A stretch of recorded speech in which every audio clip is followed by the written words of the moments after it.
नमस्कार शेतकरी मंडळींनो, आजच्या या व्हिडिओमध्ये आपण सौर कृषी पंप योजना संदर्भातील 25 जुलै 2026 पर्यंतच्या सर्व महत्त्वाच्या आणि ताज्या अपडेट जाणून घेणार आहोत. आजच्या व्हिडिओमध्ये आपण पाहणार आहोत की MSEDCLने कोणत्या कंपन्यांना तब्बल 926 कोटींचे ऑर्डर दिले आणि कोणत्या कंपनीला सर्वाधिक काम यामध्ये मिळालेले आहे. तसेच शेतकऱ्यांच्या 48,000 कोटींच्या वीज बिलांबाबत सरकारने कोणता मोठा निर्णय घेतला. तसेच राज्यात 100% शेतकऱ्यांना दिवसा मोफत वीज देण्याची तयारी कुठपर्यंत नक्की आलेली आहे आणि सौर कृषी पंप योजनेमुळे सरकारला दरवर्षी किती हजार कोटी रुपयांची बचत होणार आहे. ओके, या सर्व प्रश्नांची उत्तरे तुम्हाला या व्हिडिओमध्ये मिळणार आहे शेतकरी मंडळींनो, त्यामुळे तुम्ही व्हिडिओ हा शेवटपर्यंत नक्की पहा.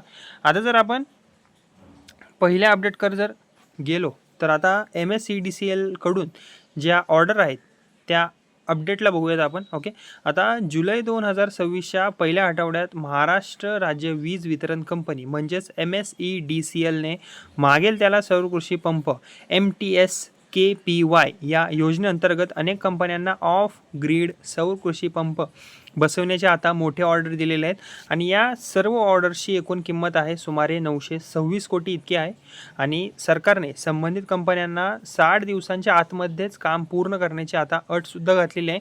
यामुळे होणार काय याचा परिणाम की राज्यातील हजारो शेतकऱ्यांना लवकरात लवकर सौर कृषी पंपाचा लाभ मिळण्याचा आता मार्ग जो आहे तो मोकळा होणार आहे. ओके, आता जर नंतर आपण बघितलं तर किती कंपन्यांना किती ऑर्डर मिळाले. ओके, तर शक्ती पंप्स, ओके इथे तुम्ही बघू शकता, शक्ती पंप्सला सुमारे 354 कोटी, GK एनर्जी सुमारे 236 कोटी, ओसवाल पंप सुमारे 236 कोटी, तसेच क्रॉम्प्टन ग्रीव्ज 95 कोटींपेक्षा अधिक, ज्युपिटर इंटरनॅशनल सुमारे 108 कोटी आणि या सर्व कंपन्या राज्यातील विविध जिल्ह्यांमध्ये सौर कृषी पंप बसवण्याचे जे काम आहे ते करणार आहे.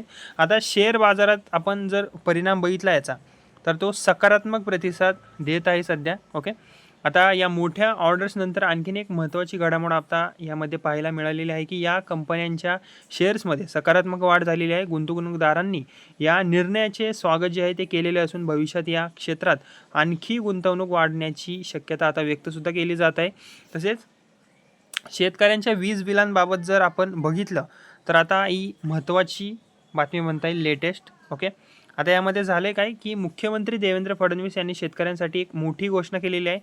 आता राज्यातील 48,000 कोटींची थकीत कृषी वीज बिले माफ करण्यात येणार असल्याचे जाहीर करण्यात आलेले आहे. ही बिले मुख्यतः 7.5 HP क्षमतेच्या कृषी पंपावरील जुन्या थकबाकीची होती. या थकबाकीमुळे अनेक शेतकऱ्यांना नवीन वीज जोडणी मिळण्यात अडचणी येत होत्या. सरकारने आता ही थकबाकी जी आहे ती पूर्णपणे माफ करून शेतकऱ्यांचा स्लेट साफ करण्यात आल्याचे असे सांगितलेले आहे. स्लेट साफ म्हणजे काय की जुन्या थकबाकीची संपूर्ण नोंद रद्द करून नव्याने सुरुवात करण्याची संधी, यालाच काय म्हणतात, स्लेट साफ. ओके, आता आपण दिवसा मोफत वीज देण्याचे जे उद्दिष्ट दिलेलं आहे त्याबद्दल थोडंसं आपण जाणून घेऊया. ओके, आता सरकारने आणखीन एक महत्त्वाचे उद्दिष्ट जाहीर केलेले आहे की यावर्षी राज्यातील 100% शेतकऱ्यांना दिवसा मोफत वीज उपलब्ध करून देण्याचा सरकारचा प्रयत्न राहणार आहे. सौर कृषी पंपांच्या वाढत्या वापरामुळे हे जे उद्दिष्ट आहे ते साध्य करण्यास मोठी मदतसुद्धा होणार असल्याचे सांगितले जात आहे. आता या योजनेसाठी जर आपण बघितलं तर हा जो निधी आहे तो कुठून येतो, जर हा अनेक शेतकऱ्यांच्या मनातला प्रश्न असतो की इतक्या मोठ्या योजनेसाठी पैसा कुठून येतो, तर सरकारने यासाठी मजबूत आर्थिक व्यवस्था तयार करून ठेवलेली आहे. ओके, आता टोज म्हणजे काय या संदर्भात थोडंसं आपण जाणून घेऊया.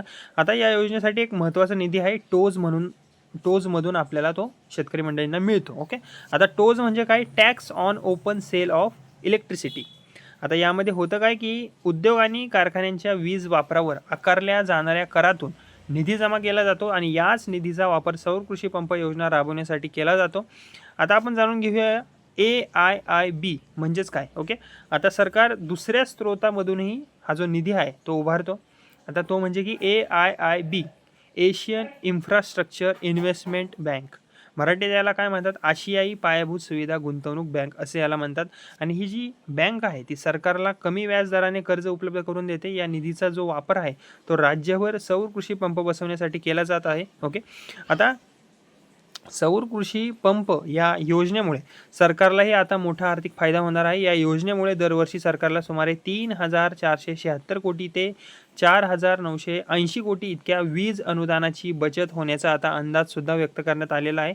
यामुळे भविष्यात अधिकाधिक शेतकऱ्यांना सौर ऊर्जेचा लाभ देणे आता शक्य होणार आहे. ओके, तसेच शेतकरी मंडळींसाठी काही सूचना आहेत महत्त्वाच्या, त्यासुद्धा तुम्ही बघून घ्या. आता जर तुम्ही मागेल त्याला सौर कृषी पंप योजनेसाठी अर्ज केला असेल तर तुमच्या अर्जाची स्थिती जी आहे ती तुम्ही वेळोवेळी तपासत राहा. आवश्यक कागदपत्रे तुमची बरोबर ठेवा. अधिकृत संदेश आणि सूचना लक्षपूर्वक तुम्ही वाचा. ओके, कोणत्याही दलालांवर तुम्ही विश्वास काही जास्त ठेवू नका. फक्त अधिकृत शासकीय संकेतस्थळ किंवा संबंधित कार्यालयातूनच तुम्ही माहिती घ्या. तर शेतकरी मंडळींनो, 25 जुलै 2026 पर्यंतच्या सौर कृषी पंप योजनेच्या सर्व महत्त्वाच्या अपडेट्स आपण या व्हिडिओमध्ये सविस्तर पाहिलेले आहेत. जर ही माहिती तुम्हाला उपयुक्त वाटली असेल तर व्हिडिओला लाईक करा. इतर शेतकरी बांधवांपर्यंत हा व्हिडिओ नक्की शेअर करा आणि अशाच सरकारी योजना, कृषी योजना आणि ताज्या अपडेटसाठी आपल्या या बडी चॅनलला सबस्क्राईब करायला विसरू नका. धन्यवाद.